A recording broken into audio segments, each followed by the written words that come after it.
Same lang din po yan ng conversion na gagawin. Bale, ito pong wire na to, itong may pula at may puti na to, ito po yung pupunta sa ating pulser. Pulser po yan, galing po sa stator yan. Bale, dito po mapupunta yan.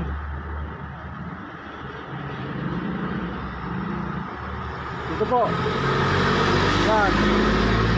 Yan po sa pwesto na to. Yan po mapupunta yan. Bale, wag po natin pagbabasihan niya yung kulay ng wire. Kundi ito po ang pwesto ng ating CDI. Kailangan po ganito ang pwesto nakaharap sa inyo. Itong pwesto na to, yan, yung may verde na ano na yan. Tsaka po ito. Kailangan po ganyan ang anuhan ninyo, ang tatandaan ninyo. Tapos ito pong wire na to, itong pwesto na to, ito tinuturo ng daliri ko na to, permis po yan, papunta po yan dito sa ating negative o ground ng ating wiring ng ating motor. Napangkaraniwan po sa mga gantong China, kinopya sa Honda, kulay green. And then ito po, gawing kanan naman, ibaba.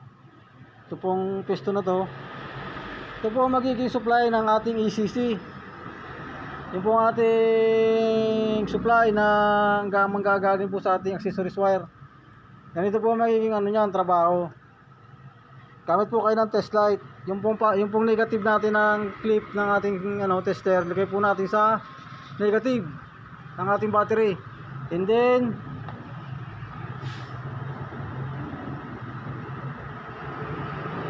ito po sa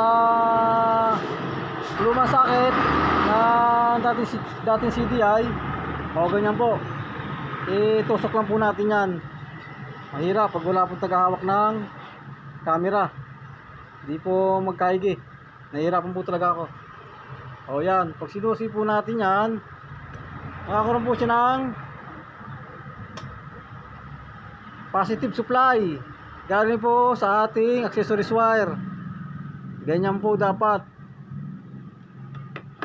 And then panghuli po, itong gawing itaas na to. Pasensya na po at talagang magulo yung aking wala po akong tagahawak. Ito po, gawing itaas, kanan, papunta po yan siya